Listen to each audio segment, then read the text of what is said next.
What kind of band would you listen to for flexibility?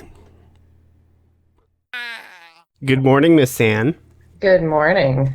How are you? I'm good, just enjoying my coffee. I'm good. That's a loaded answer. I met you a couple of years ago at the Victoria Tavern. Well, I feel like I met you years and years ago, like back in the high school sweetheart days, like in 2013, 14, 15. I don't know if that's because my cohort at the time, Jessica Vandenboomen, was friends with Daryl. From Fiends. Yes. And they were good friends at one time. And I feel like I met you earlier, but I don't know. It's funny that you mentioned high school sweetheart, because that's how I think you knew me for longer, because the band that I was in with Daryl, Jamie, and Tinley was The Unveiling. Yeah, I loved you guys. And we played a show together. Yes, High that's School right. We Sweetheart. were at Rib Fest. Were we at Rib? We played Rib Fest one year together. I think so. I'm picturing in my mind more the Blackshire pub, maybe. Yes, so I missed that place too. Yeah, that was a great place because small stage, like sort of like a community pub, but it had like every type of music. Oh It yeah. was great. Yeah, and it was nice and like a cool and old and stuff in there, and they had really good shows. London used to be so cool. I know. Then they just started tearing everything down or burning everything down. The Wick, the Embassy, it's all gone. Yeah, and that's what sucks too, is that people don't understand that, oh, support the arts, support the arts. Yeah, that's great. We're not doing this to make money anyway. I mean, like, within reason, there's people who have careers in music. Right. Which is great, But we have to focus on our venues. Like, where are we going to play? Mm-hmm.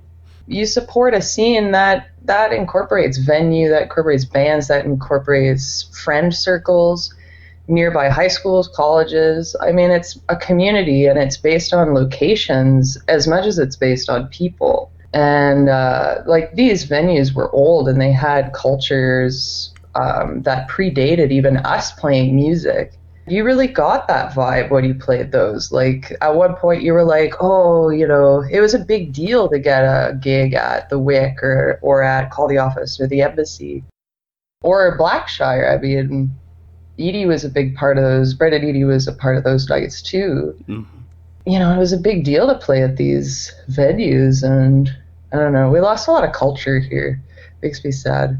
Yeah, I agree. And it's like, if the city supports more venues, like if they ran a venue, that'd be great, because it would be sustainable because the city's running it. But then I would worry that it would run into the city starting to meddle in what kind of bands can play there and can't. Oh, that's exactly what happens here. I mean, there's coalitions here that they make you wear their merch so that they can advertise their organization, which is great. But I'm like, you're asking musicians and artists to dress up the way that you want them to? Like, that's counterintuitive, don't you think? Like, yeah.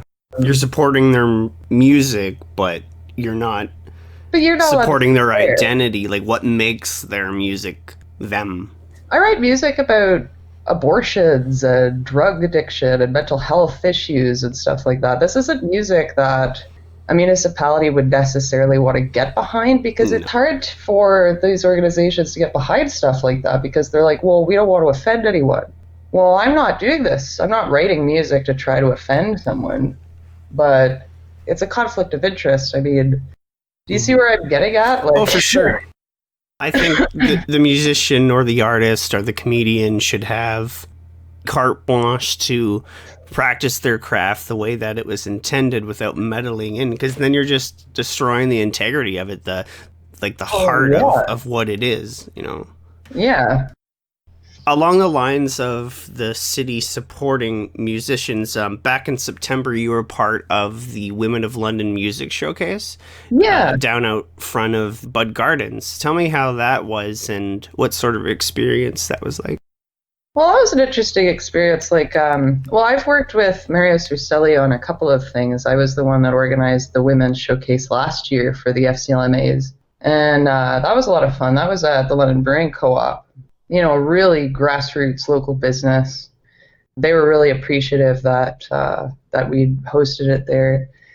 They've got a great selection of beers, and not to take away from the Bud Gardens, but I mean, it was an outdoor venue. There were no heat lamps. We're in the midst of like this global pandemic. Mm-hmm. Like, I don't mean to laugh, but Jade Bennett pulled it together really well, considering everything that's going on in our community right now. There wasn't a huge crowd or anything like that because people are so afraid to go out and participate in these things. But you know, we exercised social distancing, and we were following all of the protocols and things in place. But you know, it's not the same as playing in a venue, like inside, you know, where you could get people in and they're excited, and you know, it was good, and I was really happy to participate, but it seemed like this sort of elephant in the room that was like, are we being bad for being here? You know, like with the like, should we not be putting on events because of the pandemic? And we were super careful. We did it outside, like I said, but personally for me, there was just this overhanging dread that there were people that maybe were not going to follow protocol, and you know what happens when people drink. Mm-hmm. It's just, yeah, it's a stressful time to try to pull together an event like that, and I think that Jade did a good job. I'm really appreciative of the FCLMAs. I mean, they've really supported my music in the sense of, you know, giving opportunities. I'm not a touring artist, but they give me opportunities to showcase my music from time to time, and it's good. I'm really happy that they let me do that with them sometimes. I think that, like, keeping in mind like social distancing and all the necessary protocols, I think you still need to do events and stuff, you know, to get people out, still have that connection with their community and their neighbors and the artists of their city, just to sort of hold on to that little sliver of normalcy. To be honest with you, I've just hit my wall with this. I mean, just in the past week or so, he had a show booked for October 3rd at 765, and it was the Great Balls of Fire show in honor of our saxophone player Matthew's son's death from cancer. And we couldn't put it on. You know, these guys decided to sort of cancel it because the protocol kind of issue that came out, what was it, I think Thursday or Friday, about the social distancing guidelines changing again, staying in your own social circles with each individual home should just stay together kind of thing. So they made a decision to sort of call it off. And they did that sort of like a week ago. It wasn't necessarily in reaction to the London Middlesex Health Unit statement that was issued, but they decided, you know, there's going to be like 8 of us on stage at any given time. Maybe this isn't the best sort of thing for us to be doing right now. You know, I'm more relaxed. I'm willing to sort of roll with the punches in terms of playing gigs. I mean, if you're following safety protocols, then I'm good. I'm like, okay, well, there's only so much we could do. There's a couple of guys at Sweetie that, like me, they have public jobs and stuff like that, and the paranoia is there, and they also, there's a fear of backlash from the community, from our fans, right? Because you go and do a show, and then all it takes is for one person to scrutinize what you're doing. Why are you there? Why did you go ahead and put this on? Some people don't want to have to answer those questions. They don't want to take that sort of backlash from the community, even if it is just 1 or 2 people. And I don't blame them. I mean, it's difficult sometimes dealing with public opinion, and artists sort of walk a fine line between, you know, I want to do what the hell I want to do, But if you like my band, I also kind of want to cater to what you think and what you might consider what I'm doing to be bad. So it's tough. I've managed to avoid that scrutiny. I guess I'm lucky that way. But I remain pretty like Swiss neutral about a lot of things, unless they're things that really make me angry, like women's rights and racial rights and things like that. That's the stuff that really makes me angry. Not being able to play music, I mean, I'm going crazy, Scott. I'll be honest with you. It's been very difficult. There's been I get a lot of aggression out when I perform. So not being able to, or having to reallocate how I get that energy out has been challenging. Totally can identify with that. I always have found music to be a release, as I'm sure a lot of musicians do. And about the pandemic, I see what people are saying.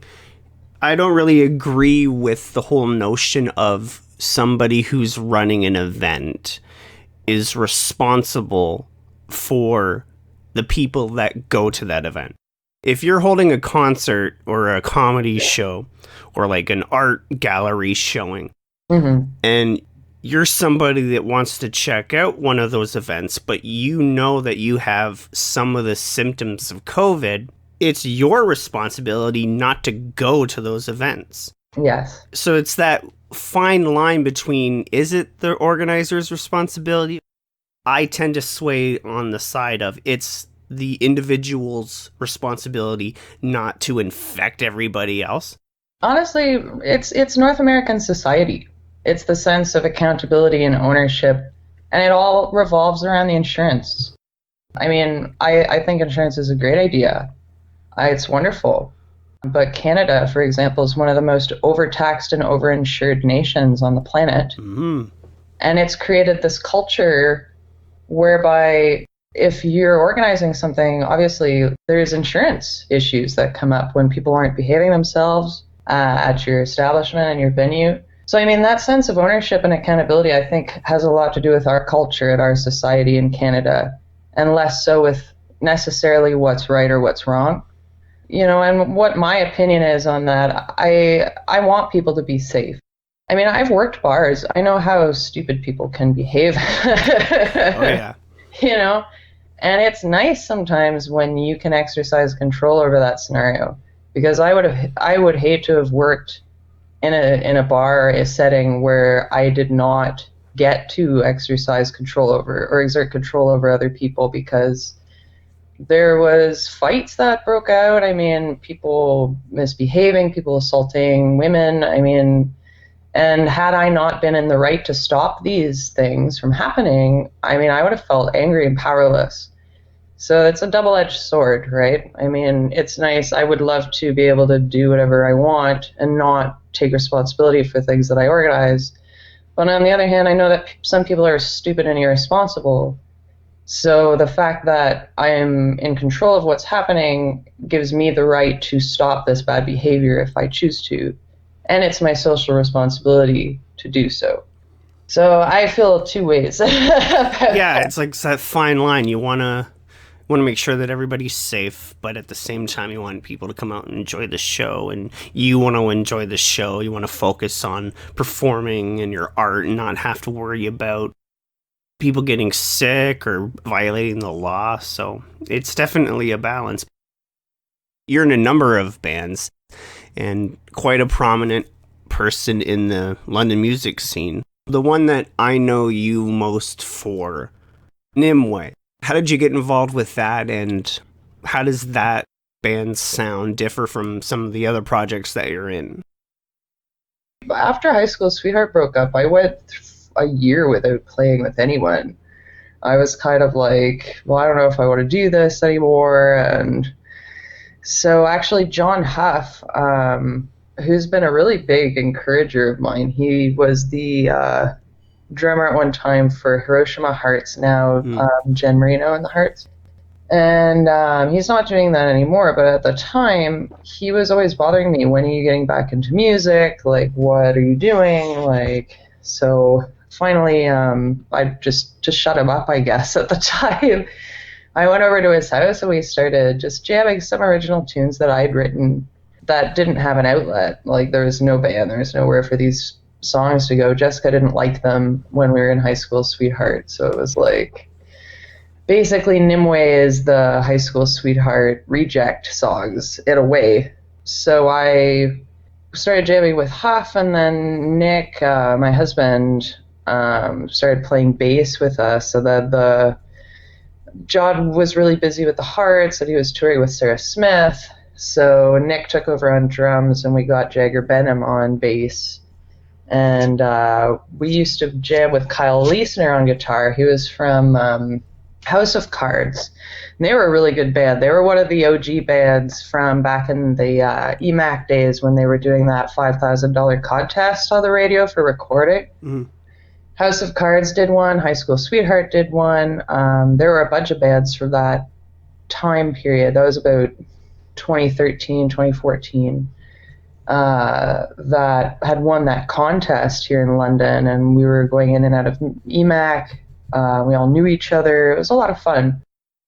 So Kyle Leisner ended up leaving because he wanted to concentrate on his career, and he wanted to start a family and stuff. We added Kyle Gagne, who played with House of Cards also, and a bunch of other bands, Fault of Mine, which was also back from those EMAC days. Just started playing my OG tunes. And these guys, like, I've known them for years. Like Kyle Gagne, I think I've known for over a decade, and Nick and I have been married for almost a decade at this point. And yeah, Nimue is my original material, so that's literally how it's different from the other bands that I'm in, is that it's all music that I write, and I bring it to these guys, and they put their colors on it, you know. Tell It to Sweeney. This is one of the newer groups that you're in. I think it sounds fantastic. Thank like you. How you...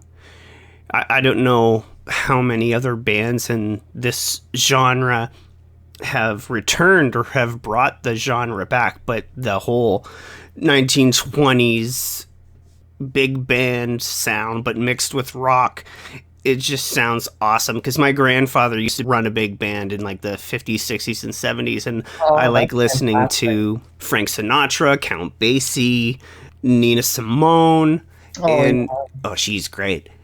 And to bring that back into modern day and add like a rock twist to it is just awesome. So how did you get involved with Tell It to Sweeney? Well, like I said, I mean, I've known Kyle Gagne.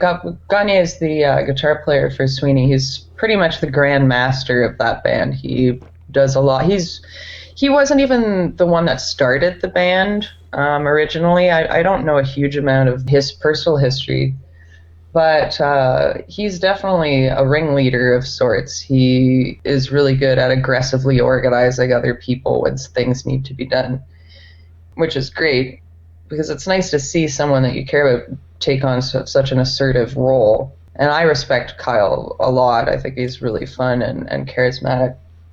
We've been playing in Nimue together since, I think, probably about late 2018. Their original singer, Christine, left. I think she wanted to go back to school. She was busy with getting on with her quote-unquote real life. We live a double life. I've got my job, and then I've got my fun job. Right. But they were looking for a singer, and Kyle asked me if I wanted to participate. And I learned some songs and showed up to rehearsal, and they really liked it. And it's fun music. I mean, I love dance music and disco and swing. My grandmother used to jitterbug back in the war days. My mother was an army brat. So, I mean, I grew up listening to all of this stuff. My grandmother was the one who taught me how to dance. You know, I had her sort of in the back of my mind this whole time, and I thought that it would be really cool to be a part of something that was so interesting, and to also honor my grandmother's memory and my grandfather's memory as an airplane mechanic for the Canadian Air Force. And yeah, that's how I got into it, and I just sort of they liked what I was doing and asked if I wanted to be a full-time member, and I said sure, why not? It's different than everything else I'm doing, that's for sure. Very much so. It's very unique and very entertaining. I saw the video of you performing at, I believe it was the London Music Hall, Yeah. and that, like, the crowd was just so into it, and you guys like looked like you're having like so much fun, which is great when you can just be part of the energy of the show and just have lots of fun. And if people are looking for a new band to check out that will just have them tapping their toes, I recommend Tell It to Sweeney because it's quite something. Well, it's great to be able to dance, I mean, and Right. that's I love to dance, and I can't stop moving when I'm singing with these guys, and the energy that's created there. I mean, it helps the audience to sort of understand. Okay, it's okay for me to move my body. It's okay for me to enjoy myself, and I think that's great. I mean, people should be dancing and celebrating. Life is too short not to enjoy oneself. So another band that you're in, Mad Moxies. How did you get involved with them? And is the title of the band have anything to do with Borderlands at all? Yeah, yes. So I'm not a huge gamer. Like I really enjoy video games. Nicholas, my husband, plays video games quite a bit. So I get to kind of see a lot of these games and newer games sort of by proxy in a way. So Mad Moxie is Nicole and AJ Marsh's. They're another married musical couple in the city, and it's sort of their baby. Nicole's the lead singer. AJ plays drums. Mark Newcomb plays bass. He is also a phenomenally talented videographer and graphic artist. Sean Reddy on lead guitar, and Sean and I joined the band at the same time. So they lost their previous guitarist. I can't speak to what occurred there. I don't know. And they were looking to fill out their sound. They were looking for one guitarist and ended up with two guitarists and a backup singer. They're along a pop punk kind of vein. I mean, they don't like the term pop punk, but I like that genre, and I hear a lot of that potential in the sound.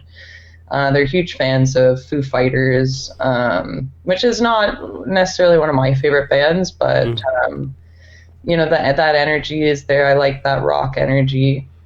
But any riffs that I come up with for them tend to lean more towards the Stooges and sort of like an old school punk readapted for modern listening sort of vein. And the energy in that band is just great, and they're really, on top of everything else, they're just really nice people. I think that they're good people. They also work.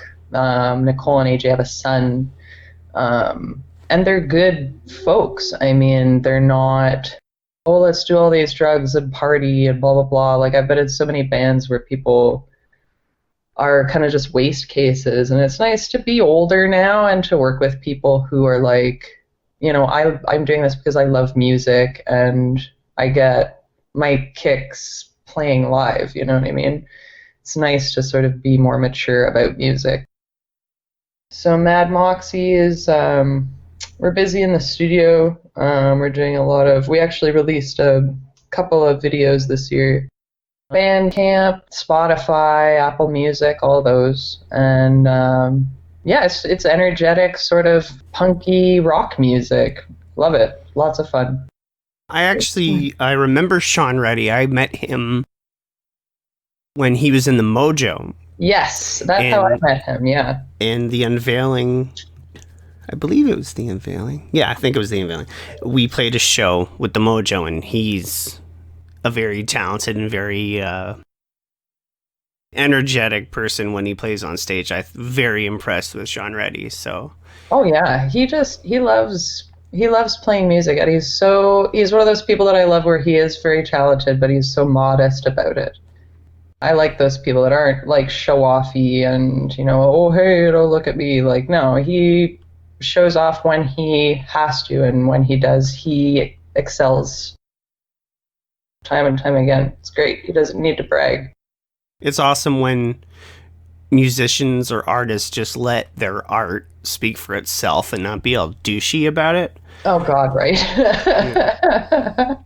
So the other band that you're in is Prison Tape Philosophy. That sounds sort of like a project where you have a lot of opportunity to experiment, being like psychedelia.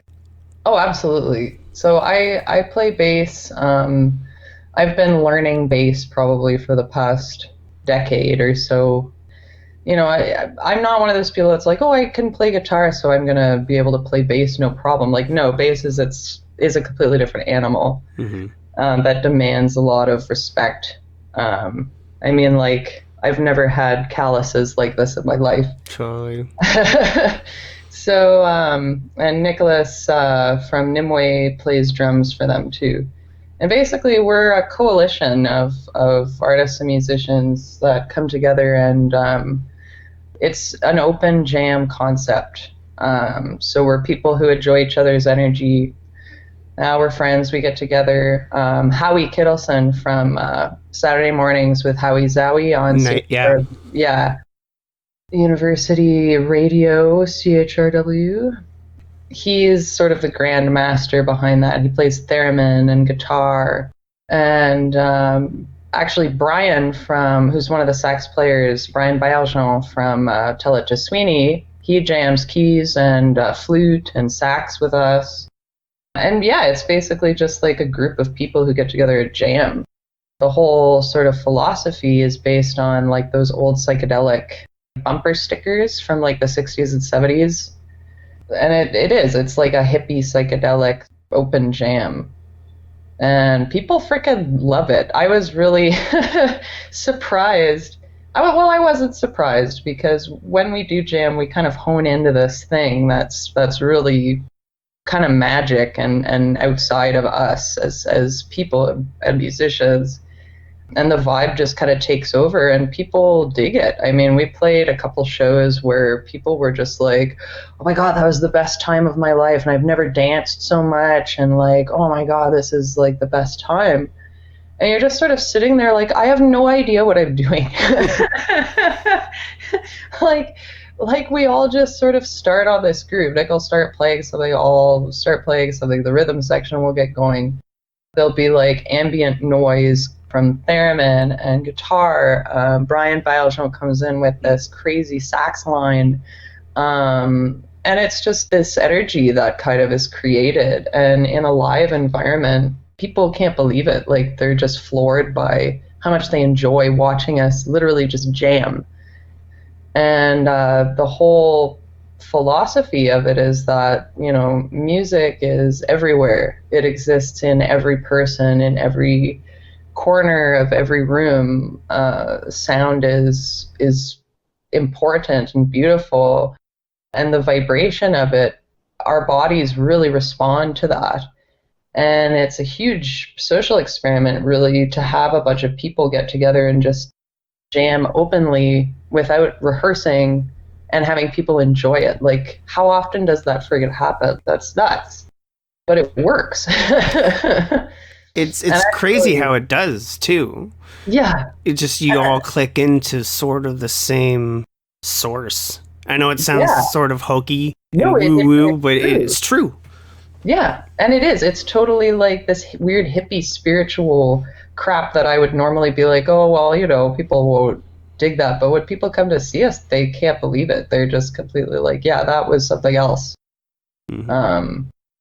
We've actually influenced quite a few people and acts to get together and do sort of similar things. And I'm seeing a lot of, albeit more technically advanced players getting together and forming like jazz free flow jam shows and things like that. And I'm happy to see that other people are starting to do that, because there's a lot of enjoyment that can occur both on a musician and an audience standpoint when things like that happen, I mean, you're seeing something evolve in real time right in front of you, like a baby being born. It's nuts. You know, how lucky is an audience to be able to see that? And the thing about that too is it's good for the audience member because not only are they having a good time listening to the music, but they're also getting the opportunity to experience like an added benefit of the show. And when they go to see the next show, it might not necessarily be the same show that they saw the first time. It could be something totally new. There's not that chance of being stale. You never know what you're gonna get Exactly. at a tape show. Like you never know. We could be it ebbs and flows like a roller coaster ride. We've got these really down tempo jams, and then those evolve into these rhythms that it's just like, how did that turn into that? And it's different every single time. You never know what you're gonna get. I usually swing towards like metal, hard rock, but I also listen to like big band, Frank Sinatra, folk music, stuff like that. For that very reason that you were just describing is why I really love the Mars Volta. Yeah. I sort of was trying to explain to a friend what the Mars Volta was like, not only what they sounded like, but just the idea of the band. And the only thing I could think of is in Back to the Future 2, in the middle of the movie when Doc was explaining how the timeline got changed, drew a line on the chalkboard and then drew a diagonal line down from it to explain the new timeline. That's how I describe the Mars Volta. They'll just go off on a tangent that sounds awesome for like 7 minutes and then go right back to the main heart of the song, which is amazing. And there's not too many bands that do that, and God, no. it's really good for people, especially your band, Prison Tape Philosophy, to tap into that sort of 60s community experimental psychedelic side of music, like the Grateful Dead or exactly, yeah. Blue Oyster Cult or Electric Light Orchestra. They're pretty badass too. So that sounds awesome. We all love those bands too. Like Howie will bring up Grateful Dead, and there are like tapes that exist that are exclusive jams, Grateful Dead jams. People would trade these tapes, be like, "Hey, did you hear this show? Did you hear this show?" And there's stuff that's not recorded in a studio. It's live jams that exist once in like a lifetime. People would exchange these tapes like trading cards. It's just cool to be a part of something that's really exclusive like that. Like, you know, this stuff exists in a certain period in time that you'll never ever get back. That's magic. I was very fortunate to be able to take history of rock and roll courses at Fanshawe. That's cool. Yeah, that's neat. And learning about the Grateful Dead, it's amazing how some of those stories of shows where what you were speaking about of tapping into that sort of energy of the show, people would literally, at the risk of going deaf, stand right in front of the PA speakers. Yep. And obviously they're totally fucked up on acid and other stuff, but they could like see the music. Yeah. Sort of like synesthesia, where you can see sound. Jimi Hendrix apparently had synesthesia. Oh, that's... I don't know how much that was acid related, possibly a lot, but... Yeah, it could be drug induced, but I do believe there are documented cases of naturally occurring synesthesia. Absolutely. The stories of those psychedelic shows in the 60s, going beyond just listening to music, Prison Tape Philosophy, like it just offers people extra experience to the show. Well, we're going through another revolution. I feel the sword of Damocles dangling over all of us. Big changes are happening in our world, and just like they were back in the civil rights movement, back in Vietnam days. People are getting angry again. They need an outlet. I'm not surprised that, 60s music, 70s music, psychedelic has made a comeback because people are looking for something outside of this. They want to live in a world that they create that's based on love and light and all the better things. And I think that's great. They want that. People want this energy.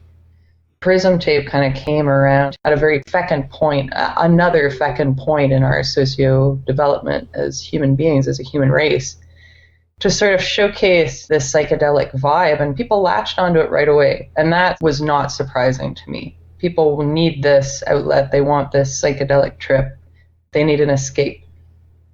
It's awesome, too, that you had mentioned they use a theremin. I don't mean this in a negative way, but it is hilarious. Oh, that is a noisy bastard of an instrument if played incorrectly and with zero care. Yeah, it's a very fine-tuned instrument to play in. I think the only other group that I've heard use the theremin, and I haven't really done any more research on bands that do, is Mastodon. And they have a song off the Hunter album called Bedazzled Jewels, where after the chorus, it's this like weird Twilight Zone sci-fi breakdown with a theremin. And I've never heard that instrument before until I heard that in Mastodon's song. I think I saw Eugene Merman on one of his specials play one. Dude, you've got to check out, there are so many, particularly, I'm a huge fan of East Asian rock groups, ensembles, because the dedication Korean, Japanese players bring to the table, like the dedication to their instrument and learning the instrument is unlike anything that you ever see anywhere else in the world. They have theremin ensembles where they play classical music pieces, and it's insane. The precision in the playing and the skill is insane. It's interesting how different cultures treat their craft, because there are those cultures where it's like, if you're going to learn something or play something, an instrument, you want to be as good at it as you can. Yeah, expert level. Perfect it, yeah. I really like that. I mean, I know how to read music. I took music in school, but I don't rely on that. I think that frustrates some people, but I play mostly by ear. Me too. You get a vibe, right? And you want to rock that vibe and roll with that vibe. And I think that's what's neat about Western music, is that anybody can be in a band. I hate that, but I love it. Because you get a lot of musicians that I'm like, do you even know what you're playing? But again, who cares? They're enjoying it. Other people are enjoying it. The freedom of expression's there.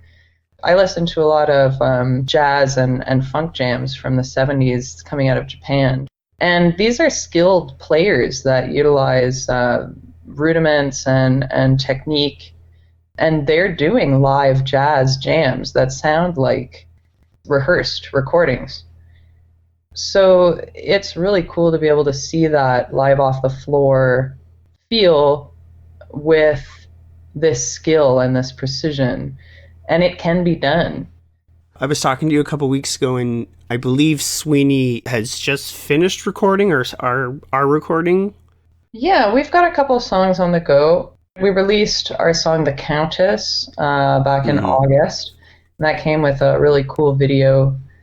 We had a couple of people who are interested in our music and wanted to do something. Our friend Marwan is affiliated with a comic book producer out of Egypt. Oh, wow. So these are people, the comic artists that develop comics about racial integration. They're really delving into societal change, how race and culture affect politics and all of this stuff. So it's cool to be with people like that. I didn't have much to do with the video, but it was just interesting how it came about. We had people who were interested in our music who wanted to help us create something that was really interesting. And the Countess video was born from that. So that's on YouTube. We haven't released anything on Spotify or anything yet because we're sort of waiting for other recordings to be finished. But yeah, we're in the process of that. It's been difficult because it all costs money. And we're such a huge band that it's difficult, particularly now, for us to make money to be able to produce music and media for people at this point. So these recordings have kind of like hit a wall in that sense. But we're doing live videos. We've got a couple that are in the works right now that will be released in the coming weeks. Nice. When I was doing the New Year's show for the London City Council, and that was put on by the FCLMAs also this past New Year's. So I was playing with the house band, and I was also playing with Sweeney. We won the Road to New Year's Eve contest to play the New Year's gig.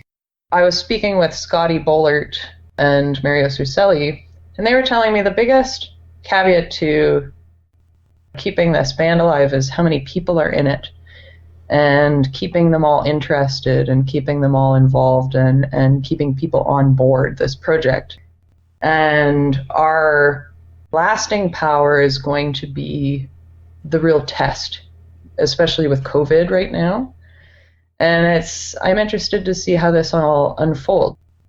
Some of these people that I don't know very well personally, and it'll be interesting to see sort of how they respond to taking this long extended break and whether we can keep it together, you know. This has been testing a lot of people's patience. And I think a lot of bands have sort of hit that point where it's like a shit or get off the pot moment with COVID, where it's like, how dedicated are we to this band? Are we going to try to keep producing things even though there's no money to be made for us right now? I know artists who are full-time musicians who have had to make difficult decisions in that sense.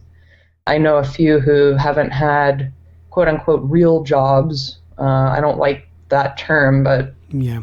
Then they're having to totally reevaluate where they stand with music and how they are making money with it. So, I mean, we're not touring musicians. We do this primarily for fun. So it's interesting to see how that attitude is going to work at the end of all of this. And I hope that we can all keep it together. A couple years ago, I produced an audio, I guess, book. I say audio feature. Nice. Where I interviewed a whole bunch of prominent members of Canadian bands like Finger Eleven, Monster Truck, Great Big Sea, the Arkells. And the theme of the feature was the risks and sacrifices that someone will have to make to even have a shot at having a career in music. And it's exactly what you were just talking about. Every single one of them slept on friends' floors and were worried that they weren't going to make it to the next show because their vehicle was breaking down and just getting screwed over by organizers, being paid less than what they were promised initially.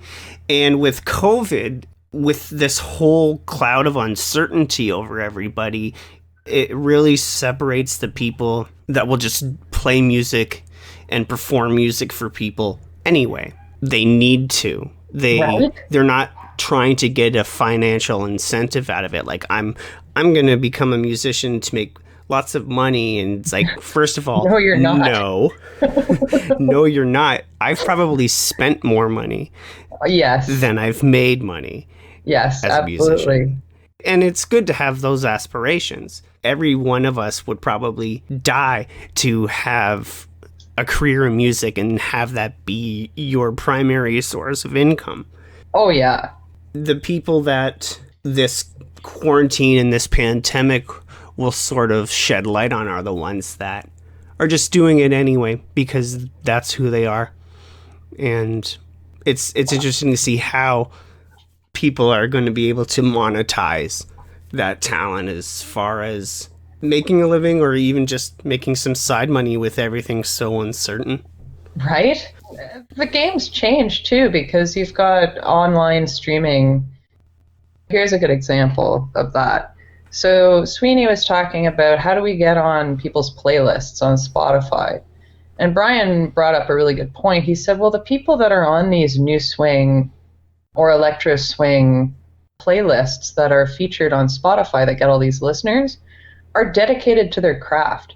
These are people who drop like over $5,000 to record a track with all the bells and whistles, samples, beats, MIDI, DJ, all of this stuff, this high production material. And those are the people that are being featured on these playlists that get all these listeners. We are doing something different. We do have some samples, but we lean more towards that organic, real instrument sound. Mm. There isn't a category or a playlist for a band like Tell It to Sweeney that I know of at this point, because you're either going to make it onto a swing playlist, which we're not 100% purely swing, so we wouldn't fit into that category, or we're going to end up on a new swing or electro swing playlist, and we're not that either, because we're not loaded with samples. We're a way more organic band than those bands. Where do we fit in? And it's very interesting because we're sort of like locally popular, but how do we reach out to people outside of this community during this time using this electronic streaming moneymaker that other people seem to be able to latch on and navigate perfectly fine? I am amazed that I always seem to end up in these projects and making this music where we sort of touch on this genre, this genre, this genre, but we're not purely any of those. Where do those bands fit in? And how do we navigate the current social media moneymaker that's out there that feeds artists financially when we don't fit into any of the categories that are on these playlists, that these playlists showcase? It's created this sort of music industry that is inorganic, that is based on fandom that exists online that you've never gotten to meet or interact with in a live setting. Every single band that I'm in right now, if you were to come and see us live, you might be hooked. Mm-hmm. But to hear a recording and expecting to hear new swing, you're not going to hear that in Tell It to Sweeney. You're not going to hear that $5,000 per song production effort. And it's not because we don't try. It's not because we're not a good band. It's just there's nobody in this city that produces that caliber of music in that specific genre. We would have to seek out a producer in some other country, possibly, or at least in places like Toronto, Montreal, to get that level of production that Sweeney would need in order to call ourselves electro swing. Mm. Because it's a genre that is not heavily explored in this side of the world. It's a very sort of Eurodance inspired genre.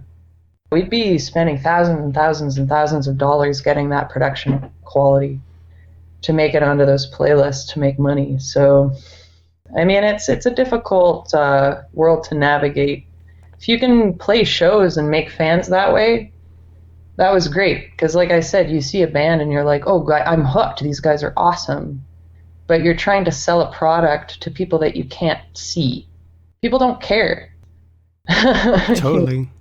I forget the source that I learned this from, but if you can't capture the listener's interest or attention within the first 30 seconds of the song, oh, the first 10 seconds, they're gone. Yeah, they're gone.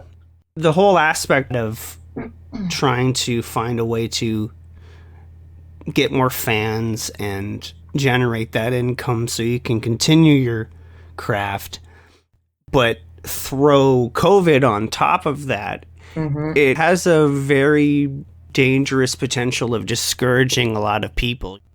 Sort of like that Atlas Shrugged, who is John Galt? Why would I even bother? Because it's so difficult, I'll just do something else. That I worry people are going to slip into, and I feel like that sometimes. Over the last year, I've been battling depression and mental illness, and I have those days too where it's is me enjoying the process and the experience enough for me to want to do this? And well, a lot of that is ego, and I'm not calling you egotistical. Oh, no, I'm not calling other people egoists, but it's we're human beings. We're fallible. We are not immune to issues that stemming around pride and ego. And I think that, the more that you heal those places in your heart and your mind, the more that you could stay focused on your goals as someone who enjoys playing music for the sake of it. Because fundamentally, that's why we do it, right? Think of when you were a kid and you'd put on the radio or something, and you'd hear a song, and you're just like, oh, that's so fun, I want to do that. Go back to that and work on yourself and heal yourself, and you won't have those problems. They might creep up from time to time because you're tired, but make sure that you take care of yourself, heal yourself, and, those issues won't be as prominent as it will be for other people. Hopefully this thing will pass, this COVID, and we can get out and watch shows again. And for example, one place I feel like Tell It to Sweeney would absolutely dominate the crowd is Sunfest. Oh yeah. 5 Alarm Funk destroys the festival every time that they play Sunfest, and I think Tell It to Sweeney would just completely add to that. So hopefully I see absolutely. You guys there. And we do. I mean, a couple of us have connections in those circles, and those, we've gotten such a good response from people who are doing so much better than we are that, again, I'm going to talk about ego, but it is nice to hear that from people that you admire, that they are interested in what you're doing and that you're on the right track. That feels really, really good. So yeah. Hopefully in the future we can pull together something like that with those guys, because I know Tom Edwards is a huge fan of those guys. We've got so many really huge fans of those guys in the band, and yeah, it's a good duality of energies there. So I'm hoping in the future we could pull something together like that. That would be great. I know that a couple weeks ago, Nimue did some live streaming. Is Nimue working on any new recordings or any new music to be released? Yeah, we're still working on our full-length album. A lot of the hesitance in finishing it has been on my part. Just figuring out how I want to release it. I feel like at this point it's another one of those shit or get off the pot moments where it's like, eventually I'm going to have to let my baby go. Yeah. I'm working really hard on getting these recordings to a place where I feel happy and satisfied to release them to people, because Nimue is such a personal project for me. It's literally like a diary of my innermost thoughts. So just throwing stuff out there to people sometimes feels like really wrong. So we're working on a full-length album, and when I get it to where I want it, then it's going to make it online and people can hear it. We've had a lot of good response so far with things that we've done, and people are really eager to hear our new songs. So I'm working hard to try to figure that out and get stuff out there. But like I said, it's difficult because it's so personal to me. So I want to take the time to really make it shine. I want to be able to go and play a CD release party. When will I be able to do that? Mm-hmm. So all this stuff is on my mind too. Nobody's going anywhere, and you can't play live for another year, 2 years. I mean, God forbid, I hope it doesn't get that, but that's what they're talking about. Well, if I can't do a release show, then how do I go about releasing this full-length album that I've spent all this time and money on? Like, these are the questions that artists are asking themselves nowadays. Mm-hmm. On the plus side, if anything, people have more time to listen to music that they might not otherwise have had the time for, because they're working or they're busy doing life stuff. But I've noticed an uptick on podcast listening, streaming, live stream watching. Well, that live stream that Nimue did with Studio 73, we got a really good response to that. We had such a good initial response. Our initial response was just as good as when Helix did their live stream with Studio 73. Mm-hmm. And that felt really good to hear. I was like, wow, like we're being put in the same light as a band like Helix, who I admire greatly for their success, and people are just as interested in listening to us as they are as them. And it just goes to show that the audience is there and people are really eager to listen to new Nimue. I want to give it to them. I'm just figuring it out, man. Mad Moxie's Prison Tape Philosophy? Are they working on any recordings? Yeah, so Mad Moxie is we're doing some in-house. We had a couple of releases we did with Ryan Izzard at Music Farm. And so we've got Bad Karma, the single, and we've got Burnt Edges. We're working on a video for Burnt Edges right now. We're doing a couple of in-house recordings that'll be released in the coming months also. And Prism Tape Philosophy, we're doing studio recordings, which is interesting. So we're trying to navigate through that because we're a live jam band, right? So how do you do studio recordings of this stuff without a lot of like mic bleed and things like that? Oh, yeah. And not over editing it. I think that that's sort of like a huge problem for us, is that, I mean, a couple of us are audio engineers. So we've got all of these sort of problems that we identify as knowing our problems, right? We might want to edit parts, but how do you edit them and make them sound organic still?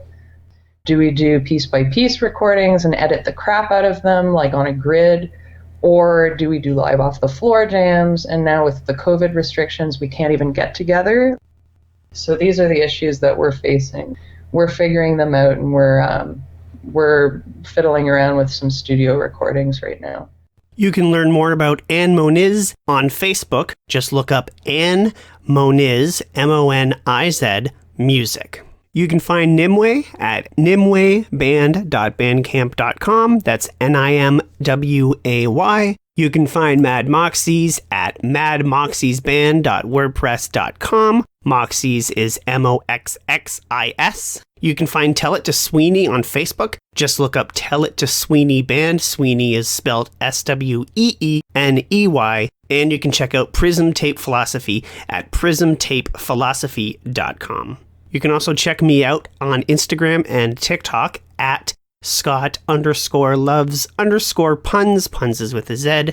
You can check out my videos and vlogs on YouTube. Just search for Scott Loves Puns _ASMR. Puns is with a Z. And you can also purchase my audiobook, Something to Fall Back On, and my new comedy EP, Okayest Hits, at swoaudio.bandcamp.com. Have a good night, everyone.